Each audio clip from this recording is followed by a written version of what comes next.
আজকে কালী পুজো, সেটা কার্তিক মাসের যে অমাবস্যা তিথি, তাতে হিন্দুদের এটা একটা খুবই গুরুত্বপূর্ণ উৎসব, মা কালীর পুজো। এবার মা কালী বেশিরভাগ সময় আমরা মাকে চণ্ডী রূপ বা ভয়ঙ্করী রূপ হিসাবে এই চেহারাটাই মা কালীর আসে। আবার দক্ষিণেশ্বরে যে মা কালীকে আমরা দেখি, তারও কিন্তু হাতে খড়গ আছে, কিন্তু সেই মায়ের যে টানা টানা যে চোখ দুটো, সেই চোখ দুটো দেখলে কিন্তু আর সেই ভয়ঙ্করী রূপটার কথা মনে পড়ে না, যেন তিনি সব কিছু দেখতে পাচ্ছেন এবং সব কিছু, আমাদের সব কিছুর সাক্ষী এই জগন্মাতা মা কালী।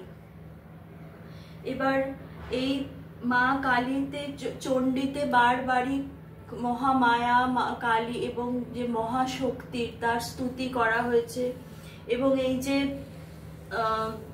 বরাবরই যে সবসময় যে শক্তিকে যে উপেক্ষা করে যে দানব, মানব, পশু, পাখি এবং সবার কথা বলা হয়েছে, কিন্তু রমণীর কথা বলা হয়নি। যে আমি যখনই কোনো বর চাওয়া হয়েছে, যে সবার হাতে আমি যেন কোনো দানব, মানব কেউ আমাকে বধ করতে পারবে না, কিন্তু রমণীর কথা কিন্তু সেখানে বলা হয়নি। এবং সেই সূত্র দিয়েই কিন্তু রমণী শক্তিমান হয়েছে এবং একজন রমণীর হাতেই কিন্তু মৃত্যু হয়েছে।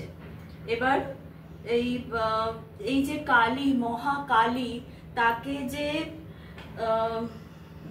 মেয়ের মতো করে, একদম মেয়ের মতো করে বেঁধে ফেলেছিলেন কিন্তু রামপ্রসাদ তার গানের মধ্যে দিয়ে।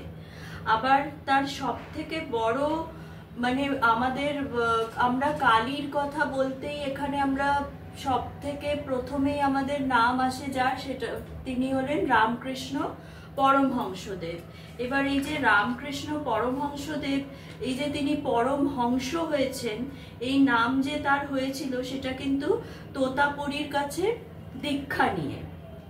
এবার তোতাপুরীর কিন্তু তিনি তোতাপুরী, এই যে পরমহংস, এই যে না তার রামকৃষ্ণর সঙ্গে যে পরমহংস কথাটি আছে, যে পরমহংসকে যে দুধে এবং জলে একসঙ্গে থাকলেও জলটি ছেড়ে যে দুধটি চিনে নিতে পারে। এই তোতাপুরী কিন্তু জগদম্বাকে মানতেন না। এবার কিন্তু জগদম্বার অশেষ কৃপা ছিল তোতাপুরীর উপর, তিনি তার স্বরূপকে তোতাপুরীর সামনে তুলে ধরতে চেয়েছিলেন এবং দক্ষিণেশ্বরে থাকাকালীনই সেই পরীক্ষা তোতাপুরীর হয়েছিল। তোতাপুরী অত্যন্ত একটি মারাত্মক অসুখে পড়েন এবং পেটের তার একটি অসুখ হয় এবং সেটি এমন অসহ্য হয়ে পড়ে যে না তিনি সাধনা করতে পারতেন, না তিনি একদণ্ড শান্তি পাচ্ছিলেন এবং সেটাই এমন জায়গায় গিয়ে পড়ে যে তিনি প্রাণ ত্যাগ করবেন ঠিক করলেন। এবং সেটি তিনি কি করলেন, যে তিনি গঙ্গায় সিঁড়ি বেয়ে নামতে লাগলেন প্রাণ ত্যাগ করবে বলে। এবং তিনি সিঁড়ি দিয়ে ধীর পদক্ষেপে যে নামতে লাগলেন এবং তার পা জল স্পর্শ করলো এবং অনেকটা মাঝ গঙ্গায়ও তিনি চলে গেলেন এবং যতই তিনি এগোচ্ছেন দেখছেন হাঁটু জল, কিছুতেই তিনি ডুবছেন না। এবং এটা তখন তিনি চিৎকার করে উঠলেন যে এটা কি দৈবী মায়া। তখন তার চোখের সামনে যেন একটা পর্দা সরে গেল এবং তিনি উপলব্ধি করলেন যে তিনি যিনি ব্রহ্ম, তিনি কিন্তু কালী এবং এই অব্যয় অদ্বৈত ব্রহ্মই হচ্ছে মায়ারূপী শক্তি। তোতাপুরী দেখলেন যে জ্যোতির্ময়ী মহামায়াই দিক বিদিক পরিব্যাপ্ত করে রেখেছেন এবং লুপ্ত হয়ে গেল তার রোগের বোধ। এই যে এত তিনি কষ্ট পাচ্ছিলেন, পেটে ব্যথা, সব কিছু তিনি ভুলে গেলেন এবং সর্বত্র তিনি মহামায়াকে দেখতে পেলেন এবং তাকে উপলব্ধি করলেন। এবং এই যে ব্রহ্ম, তিনি পুরো মহামায়াকে উপলব্ধি করলেন যে যা ব্রহ্ম তাই শক্তি এবং ত্রিনয়নে ব্রহ্ম বাচ্য ক্রিয়া যুক্তে তিনি মহামায়া। এই স্বরূপটি, এই যে মহামায়ার উপর যে বিশ্বাস তোতাপুরীর, এটি কিন্তু রামকৃষ্ণ পরমহংসের সাক্ষাতে তার দক্ষিণেশ্বরেই হয়েছিল। আবার যখন রামকৃষ্ণদেব এই যে কালী তত্ত্বকে যে আমাদের সামনে তুলে ধরেছিলেন, সেটি কিন্তু তিনি সহজে করেননি। এই প্রথমে কিন্তু যখন রামকৃষ্ণদেব যখন এসছিলেন এই দক্ষিণেশ্বরে, সেই সময় কিন্তু ঈশ্বর পূজাকে বেশিরভাগ শিক্ষিত সমাজ পুতুল পুজো বলা বলতো এবং বলতো যে ঈশ্বর কি কখনো চাল কলা খেতে আসেন, এগুলো তো পুতুলের সামনে এমনি সাজিয়ে দেওয়া হয়। তা এরকম শিক্ষিত সমাজের মধ্যে কিন্তু এই কথাটা এক প্রকার প্রতিষ্ঠিত হয়ে গেছিল।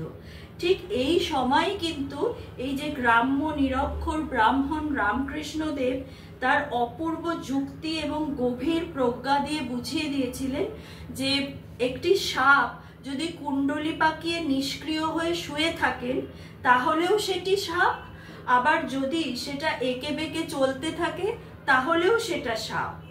এবং এই যুক্তি কিন্তু শিক্ষিত সমাজ অগ্রাহ্য করে ফেলতে পারেননি এবং এই সব যুক্তি তিনি সমাজের পথপ্রদর্শকদের চিন্তার মধ্যে এনে দিয়েছিলেন। এই যে কালীকে তিনি বসিয়ে দিলেন এই অগ্রগণ্য, এই সমাজের মধ্যে কালীকে তিনি প্রতিষ্ঠিত করলেন তার এইসব যুক্তি দিয়ে।